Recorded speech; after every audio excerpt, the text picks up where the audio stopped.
Bora lá, senhores! Mais uma questão de calorimetria. Olha só, no laboratório de física, faz-se uma experiência com dois objetos de materiais diferentes, que ele chama de RS, mas de mesma massa, ambos inicialmente no estado sólido para nós, e a temperatura ambiente, ou seja, a mesma temperatura para os dois. Tanto é que a gente vê aqui no gráfico que as duas curvas características, tanto a substância R como S, começam com o mesmo valor de temperatura, certo?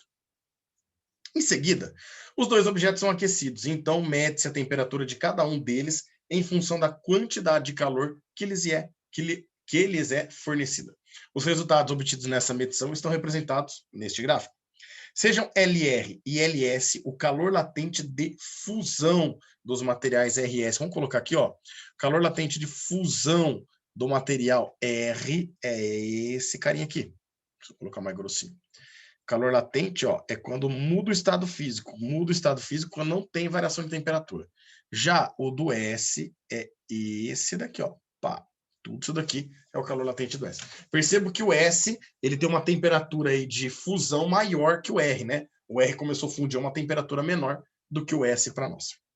Então, ó, sejam LR e LS o calor latente de fusão dos materiais RS, respectivamente, e Czinho-R e Czinho-S. O calor específico dos materiais no estado sólido, então é na primeira rampa que nós estamos trabalhando, né, logo no início, também, respectivamente. Considerando essas informações, é correto afirmar que... Bom, vamos olhar, senhores. Olha que bacana.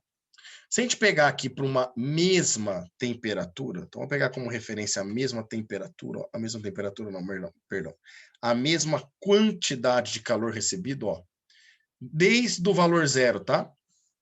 Desde o valor zero até chegar nessa posição, tanto a substância R como a substância R, S, receberam a mesma quantidade de calor para nós. Vocês estão vendo? A diferença é que a substância R chegou numa temperatura menor do que a substância S. Estão vendo aqui, ó? Então, se vocês observarem, a gente percebe aí que a substância R, a substância S conseguiu variar mais a temperatura, lembrando que eles partiram da mesma temperatura inicial, tá? Só que aqui eu tenho a temperatura que a substância R conseguiu alcançar, e aqui eu tenho a temperatura que a substância S, no caso, conseguiu alcançar. Bom, para a gente poder pensar aqui no estado sólido, é calor sensível, lembra? A quantidade de calor quando varia a temperatura. Vamos lembrar a equação? A equação do calor sensível, que macete. Quantidade de calor é a massa vezes o calor específico vezes a variação de temperatura. Bom, se a gente olhar, eu estou analisando a mesma quantidade de calor para as duas substâncias, não é verdade? Então, se a gente analisar aqui, ó, a quantidade de calor é constante, tanto se eu olhar para a substância R como para a substância S. Eu percebo que a massa também ela é constante. Por quê? Porque ele garantiu no começo do texto que eles têm a mesma massa para nós. Isso significa que, como elas estão variando a temperatura de forma diferente, é porque elas têm calores específicos diferentes. Querem ver só?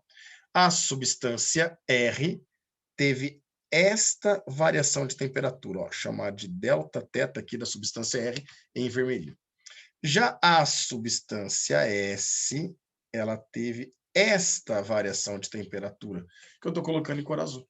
Peraí, é bacana quando a gente quer saber se duas grandezas são diretamente ou inversamente proporcionais, é bacana você deixar elas de lados diferentes da igualdade. Por exemplo, vamos passar o delta teta por outro lado? Então vai ficar Qzão dividido por delta teta, ele estava multiplicando, passou dividindo, é igual o Eminho vezes Czinho. De novo, só para a gente lembrar, aqui eles estão recebendo a mesma quantidade de calor nesse intervalo que eu estou analisando, né?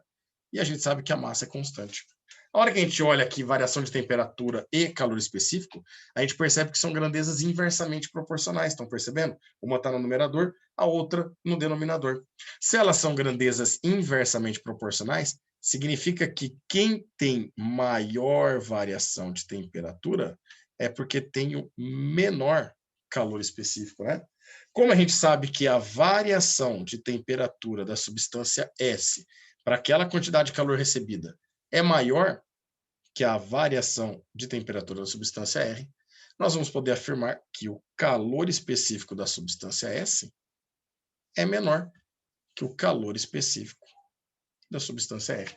Certo ou não? Ou, para a gente não ter que ficar pensando em fórmula, vamos lembrar Calor específico ou capacidade térmica não mede a tendência que o corpo tem de querer manter a sua temperatura? Quem tem maior calor específico é porque varia menos a temperatura, senhores. Se a gente observar ali, o R variou menos a temperatura naquele intervalo de quantidade de carga, não é verdade?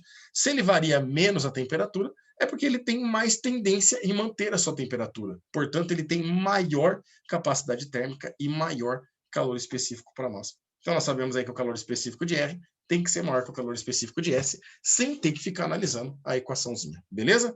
Dessa forma, vamos ver se dá para jogar alguma alternativa fora.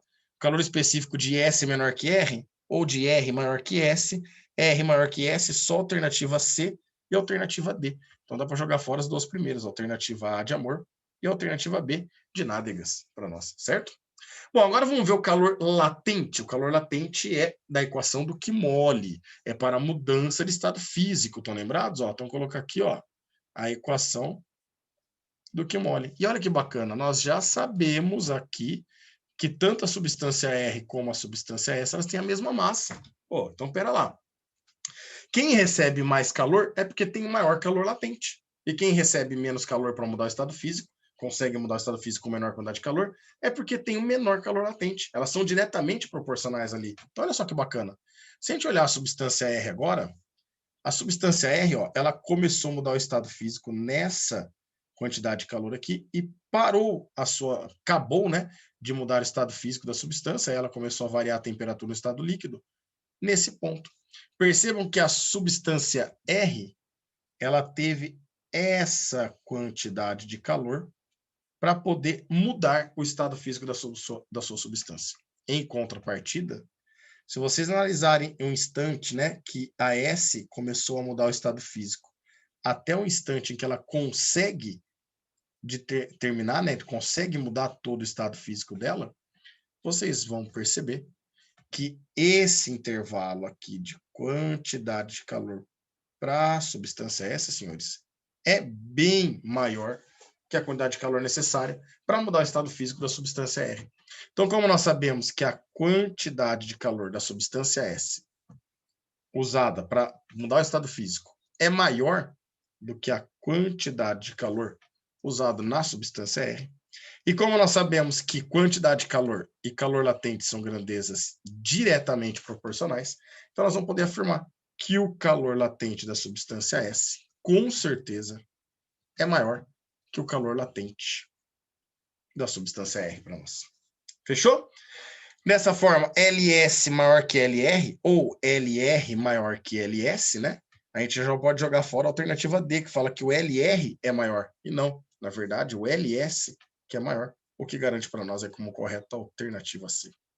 Fechou, senhores? Um grande abraço a todos e até a próxima.